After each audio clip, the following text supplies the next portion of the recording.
Coming soon to theaters.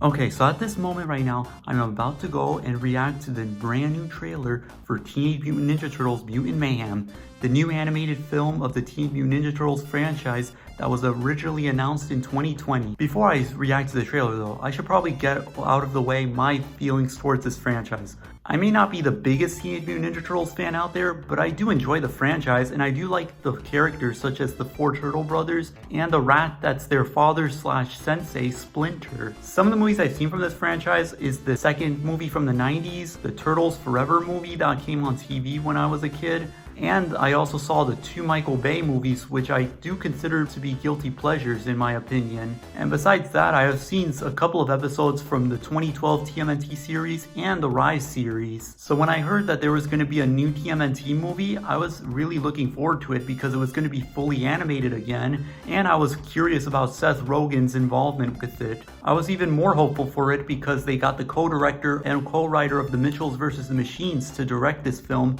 Jeff Rowe. All the details they have revealed about it up to this point have really been interesting me, such as the animation style that they're going for and the fact that Seth Rogen wants to use the teenage aspect of the team's name for this movie and go full in on it. On March 4th, during the Kids' Choice Awards that night, they showed a full clip of the movie and I was really impressed by how this looks.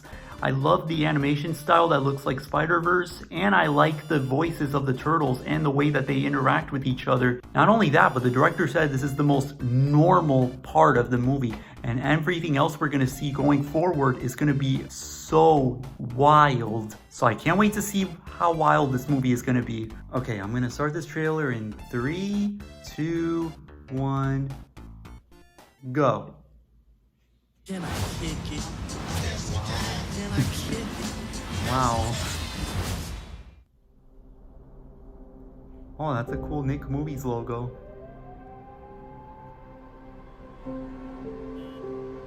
Permanent teenager Seth Rogen. Oh my god, this animation looks so amazing.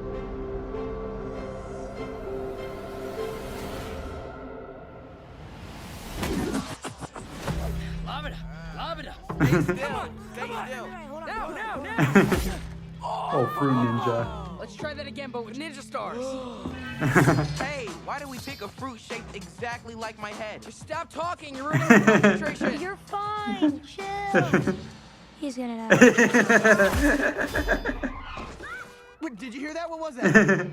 Well, nothing we can do. You guys wanna grab pizza? Damn, I love their interactions. What the heck are those things? They look like little Shreks. Right. Oh, we've prepared our whole lives for this. Oh. my god! Oh my, I'm gonna... Leo, what happened? Is Donnie bleeding?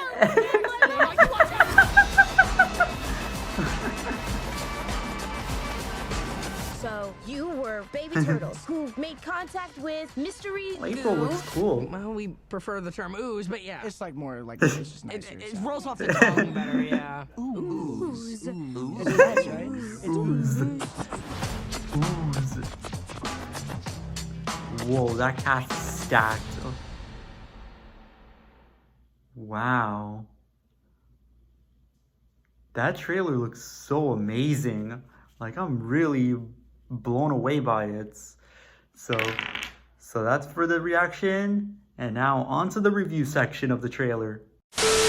So after finally seeing this trailer for Mutant Mayhem, I can safely say that I am completely hooked and my excitement level for the movie has increased. Pretty much everything about this trailer looks outstanding and exciting, and it looks like it could end up being one of the best animated films of 2023. What I want to talk about first and foremost is the animation. Dear God, the animators at Migros did such an impressive job with these visuals, and I'm not surprised since Migros is one of the most underappreciated animation studios nowadays, as they provided animation for films like The Little Prince, Captain Underpants, Sponge on the Run and the Paw Patrol movie, and all of these films have such a variety of styles that can be comparable to Sony Animation. And speaking of Sony Animation, this movie's visual aesthetic does look a lot like Spider-Man Into the Spider-Verse, with the frame rate on the characters being at 12 FPS rather than the standard 24 FPS, the details and textures looking more like a stylized comic book rather than trying to look realistic, and the addition of 2D effects that add more flair to the visuals. I'm not gonna act like Spider-Verse was the first movie to have stylized CG animation though, because we had plenty of movies like that before, such as the Lego movie, the Peanuts movie, and the aforementioned Captain Underpants movie, as well as the Paperman and Feast shorts from Disney. But Spider-Verse's success and accolades really kicked down the door for the other American animation studios to be a little bit more experimental with how their movies are approached visually, and trying to do more than just the kind of animation style that we have been used to seeing for years from companies like Pixar and Disney. My friend Jeff called this the hyper-stylized style, which I hope is going to stick around for a long time rather than just being a trend, because there are so many different art styles and directions that you can go with it. There is a difference I noticed between the animation of both Mutant Mayhem and Spider-Verse, which is that while Spider-Verse had a more smooth and refined style and sometimes had character animations in 24 FPS, TMNT Mutant Mayhem has a more sketchy style, which was intentional since the film's director Jeff Rowe took inspiration from sketchbook drawings he made in high school, and that kind of detail gives the movie more of that teenager vibe that he and Seth Rogen were going for. That brings us to the next big thing I want to talk about regarding this trailer, which is the character/humor, starting with the four turtles themselves. I honestly love the interactions between them that were shown in this trailer. The way they talk to each other feels very authentic, which is mostly thanks to the voice performances, which this time is done by actual teenagers. It's amazing how refreshing it is that the turtles not only act more like what their age is supposed to be, but also sound like it. All of the other TMNT adaptations before this have had the turtles voiced by adults trying to sound like teenagers, which is also done by other franchises like Sonic the Hedgehog. The thing about that is that it is still noticeable that how the characters have adult actors, and the brothers could have been young adult age instead, and it wouldn't have made that much of a difference in my opinion. This movie, however, feels like a true teenager movie. The performances themselves are also done well, with the actors showing the right emotions and good comedic timing, which is shown in both the gag with Donnie getting stabbed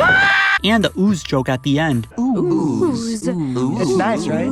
It's There is also a humorous Shrek reference that kind of felt like a lighthearted jab at the Michael Bay Turtles designs, because while I don't find those designs to be awful, I do remember them jokingly being compared to Shrek. It works as both a pop culture reference and a franchise reference, whether that was intentional or unintentional. One last thing I want to discuss regarding the voices is that some people don't like the fact that Donnie has a younger voice than the others. You're fine. Chill.